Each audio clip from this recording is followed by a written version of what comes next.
Before we embark on the main content of this video, I want to offer a quick and friendly reminder. Throughout this video, you'll be hearing two distinct and compelling stories, each with their own set of new developments and updates. So, let's not waste any more time and dive straight into the first story. The first narrative centers around a particularly disheartening and frustrating experience I recently had with my girlfriend, whom I'll refer to as Sonia to protect her privacy. This past weekend, Sonia had plans to attend a ladies' brunch, a social event she was quite looking forward to. She reached out to me and asked if I could pick her up for the occasion, to which I gladly agreed, wanting to support her and ensure she had a smooth and enjoyable time. However, things began to take an unexpected and uncomfortable turn when Sonia sent me another message. In this message, she suggested that we stop for a drink with her friends before heading to the brunch. Initially, I felt a bit hesitant because I didn't want to impose or intrude on their gathering, especially since I wasn't particularly familiar with all of her friends. Despite my reservations, Sonia was quite insistent and assured me that it would be perfectly fine, convincing me that it would be a pleasant prelude to the brunch. Reluctantly, I decided to join them, hoping to make the best of the situation. Upon arriving at the brunch venue, I was met with an unexpected and awkward silence. No one greeted me warmly, and I found myself standing there feeling out of place. When I attempted to engage in conversation or participate in the festivities, I was met with complete indifference. It was as if my presence was barely acknowledged, and my efforts to join the conversation were entirely ignored. What was supposed to be a simple and enjoyable drink before we left gradually started to escalate into something far more uncomfortable and disheartening. Despite Sonia having her arm around me, there was a noticeable lack of eye contact or meaningful interaction from her end. This left me feeling isolated, excluded, and quite frankly, rather hurt by the lack of attention and inclusion. Feeling unwelcome and uneasy in the midst of this social gathering, I decided it was best to excuse myself from the situation. I mentioned that something had come up and that I needed to leave, hoping to gracefully exit without causing any tension. To ensure there were no hard feelings and to communicate my discomfort, I quickly sent Sonia a text explaining that I felt like an outsider and that it was no problem for me to pick her up later if she needed me. Almost immediately, Sonia called me back, insisting that I return to the group and assuring me that I was simply overreacting to the situation. As I made my way back to the group, the atmosphere seemed to change for the better. People began to look more relaxed around me, and it appeared that whatever awkwardness had been present earlier had started to dissipate. I began to feel more at ease and even started to enjoy myself, sensing that the initial weirdness was fading away. However, shortly after returning from the restroom, things took an unexpected and sudden downturn. Her friends became quiet once again, and one of them approached me, asking me to excuse myself from their conversation. I was taken aback by this unexpected request and instinctively turned to Sonia for support, only to find that she wasn't paying me any attention at all. At that moment, I felt like a child being scolded and sent to sit in the corner, which was both humiliating and disheartening. I didn't want to create a scene or draw any negative attention, so I decided to stand up and leave once more. Sonia then suggested that I should just ignore the topic and not listen in for a while, which only added to my confusion and frustration.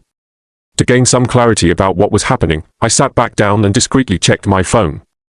It became evident that the conversation was shifting towards discussing Sonia's ex-boyfriend, who was reportedly missing in a foreign country. This was new and unsettling information to me, and hearing her friends talk about it without including me felt both humiliating and deeply disrespectful. After about 40 minutes at the brunch, I decided to take a break from the uncomfortable atmosphere and headed to the bar to get a drink. While I was there, I received a text from Sonia apologizing for the earlier situation, but it took another 20 minutes before the conversation truly subsided. I spent some time having dinner and enjoying a drink at the bar when Sonia approached me to offer a more heartfelt and sincere apology. I expressed to her that her behavior had been hurtful and that if the roles were reversed, she would likely feel the same way. Sonia agreed with my perspective, and we engaged in a back-and-forth discussion at the bar before eventually heading home together. On our way home, Sonia became quite defensive. She apologized once again but then got upset with me for not initially accepting her apology. She insisted that she knew she had made a mistake and questioned what else she could do to make things right. Frustrated by her reaction and feeling that she was deflecting responsibility, I decided to drop her off at home, wished her good night, and then returned to my own place. The following day, Sonia reached out with a more sincere and comprehensive apology. She admitted that she had been a terrible girlfriend and couldn't understand why she had steered the conversation away from me or why it took her so long to realize how hurtful her actions were. She confessed that she had barely slept the previous night, grappling with why she acted the way she did and why she had become angry when I expressed my feelings. We had an extended and meaningful conversation where she listened attentively without getting upset, apologized profusely, and assured me that it wouldn't happen again. Despite her sincere apologies, I found myself struggling to fully trust her again. In the broader context of our relationship, this incident wasn't a monumental betrayal, but in that moment, it felt like she had failed me in a simple and obvious way. This wasn't the first time I had felt excluded around her friends, but previously, I had dismissed it as mere insecurity. Now, I couldn't shake the feeling that she might not stand up for me or consider my feelings when she was with her friends. While I don't need her constant focus, especially around my own friends, where we always make an effort to include each other, it's disheartening when, in her own circle, I feel sidelined and ignored. We've discussed these issues extensively, and Sonia has apologized multiple times, promising it wouldn't happen again. She acknowledges that I don't feel safe around her friends and understands that she needs to earn my trust back. However, the process of rebuilding that trust has been challenging, and in the meantime, I find myself still feeling hurt, angry, and anxious about her upcoming bachelorette party weekend in Maui with her friends. This situation has caused me to catastrophize, worrying about potential conflicts or betrayals that may occur during the trip, even though there's no concrete reason to believe that something bad will happen. Moreover, I'm grappling with what I need from her to move forward, realizing that it might require more time spent with her friends and additional evidence that I won't be repeatedly undermined in such situations. It's out of character for Sonia to treat me this way. Typically, she's very in tune with me, upfront about her needs, and receptive to mine. This incident makes me question whether it's a one-time fluke or indicative of a deeper issue within her character. Despite her comprehensive and sincere apologies, I can't shake the feeling that my guard needs to remain up to protect myself from potential future hurt. In reflecting on our relationship, I recognize that while I still love her, I no longer feel confident in staying together given the recurring issues. We've broken up recently after a series of escalating and de-escalating conflicts. Our relationship had moments where everything seemed to get better, only to deteriorate again when interacting with her friends. This inconsistency led to more arguments, and ultimately, she gave me an ultimatum to either spend the night with her or end things permanently. After spending the night together, I tried to address the discomfort I felt with her ultimatum, which only led to more accusations and blame directed at me. Feeling overwhelmed by the constant fighting and realizing that continuing down this path would likely lead to more heartache, I decided to end the relationship. I communicated firmly with both Sonia and my parents, asserting that my relationships are my own business and that I need to prioritize my well-being. Breaking up was difficult, especially given the emotional manipulation and the extreme shifts in Sonia's behavior, from calm and loving to confrontational and accusatory. Despite her pleas and emotional appeals, I stood my ground, knowing that staying in such an unhealthy dynamic was not the right choice for me. Now, as a single person, I'm focused on moving forward, learning from this experience, and building healthier relationships in the future. I'm also planning to relocate to California to be closer to friends and start a new chapter in my life. Thank you all for your support and advice during this challenging time. Moving on to the second story, it delves into ongoing issues between my girlfriend and my parents, highlighting the tensions and conflicts that have arisen over time. This was my first serious relationship, which began about 10 months ago after we met on OkCupid. We quickly hit it off and started dating, forming a bond that felt promising despite both of us struggling with social interactions. While she tends to handle social situations better than I do, our relationship has been mostly positive, albeit with some bumps along the way. Recently, we've had significant fights over both serious and trivial matters, and we're actively working through them, which has been quite exhausting. The primary issue centers around how my parents perceive her. While my parents generally think highly of me and view me as a great guy, they don't quite share the same positive impression of her. My father is very easygoing and relaxed, whereas my mother is more intense and has a strong personality, leading to a bit of friction between her and my girlfriend. My girlfriend has expressed to me that she feels my mother doesn't like her and is constantly judging her, which my mother vehemently denies. When my girlfriend visits our home, she might say hello briefly, but more often than not, we retreat to my room, leaving little interaction with my parents. I genuinely wish for more meaningful interactions between our families, but my girlfriend often avoids engaging, claiming discomfort. It sometimes feels like she's trying to monopolize my time and control our interactions with others. My mother has even asked me what my girlfriend does to make me happy, to which I usually respond that I don't feel she does, despite believing that she does. Our differing interests also contribute to the tension. For instance, she aspires to be a surgeon, while I'm pursuing a career in software engineering, leading to misunderstandings and disagreements.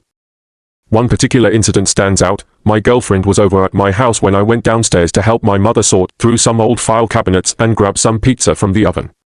My mother asked for assistance, and naturally, I obliged, leaving my girlfriend alone in my room.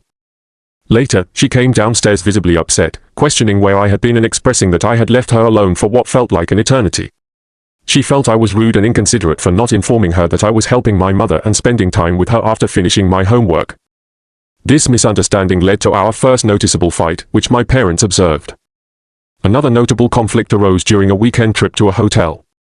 My girlfriend parked her car at my parents' place, but it ended up partially blocking the mailbox, preventing the mailman from delivering the mail properly. My parents didn't realize this until the next day, and my father texted me to come fix the issue, assuming we had already addressed it. However, my girlfriend reacted differently. She became grumpy, questioning why my parents hadn't informed her immediately about the parking problem. She dismissed the concern as a waste of time and was annoyed by my parents' request to move the car, insisting it wasn't a big deal. When I offered to stay and handle it, she had the audacity to tell me to move the car without even speaking to my parents directly. She also opposed parking in the driveway, despite my parents' approval, leading to a heated phone call where my parents felt disrespected and assertively stated that she had no authority to dictate where to park their property. Eventually, I moved the car to resolve the situation. The following day, my parents approached me to discuss their growing dislike for my girlfriend. They felt she was too controlling, always expecting me to cater to her needs without receiving the same support in return. They also found it odd that we were constantly on the phone, trying to maintain a sense of closeness, which they deemed a bit strange. Additionally, they described her as bratty, childish, and petulant, feeling that she was disrespectful and not the right person for me. I have to admit, their concerns aren't entirely unfounded. We've had numerous fights recently, often stemming from her misinterpretations and overreactions. For example, my girlfriend isn't a fan of my robotics hobby, finding it boring and pointless, which hurt me deeply. When I confronted her about her lack of support, she claimed to be supportive, citing instances where she attended 2 of my events, though she left before they truly began. This inconsiderate behavior makes me feel like I'm constantly walking on eggshells, afraid of offending her or sparking another fight. Deep down, I realize that this relationship isn't sustainable. Even with the counseling we're undergoing, the frequent arguments are taking a toll, and I sense that if we continue, it will inevitably lead to more heartache. My girlfriend has even confessed that she doesn't love me as much anymore and doesn't understand why she stays, given that our relationship makes her unhappy. However, the thought of breaking up with her is daunting because I know it would devastate her and likely result in her blaming me for everything. This situation has reached a breaking point, and I'm contemplating how to extricate myself from this unhealthy dynamic without causing a massive upheaval. I'm seeking advice on how to end things amicably, but I'm unsure of the best approach. In an update to this story, I finally took the decisive step and broke up with her yesterday. Our relationship had been a rollercoaster of ups and downs, with moments of improvement quickly followed by setbacks, especially when dealing with her friends. The constant fighting and the realization that we might not be compatible have led me to this difficult decision. During our last confrontation, tears were shed, and emotions ran high, but I remained steadfast in my choice to end things. After the breakup, I addressed my parents' involvement in my relationship. I made it clear that my relationships are my personal matter and that I need them to respect my privacy and boundaries. They were receptive to this, understanding that they shouldn't interfere unless I specifically ask for their input. This conversation helped alleviate some of the tension and allowed me to focus on moving forward. Reflecting on this experience, I recognize the importance of setting clear boundaries and prioritizing my own well-being.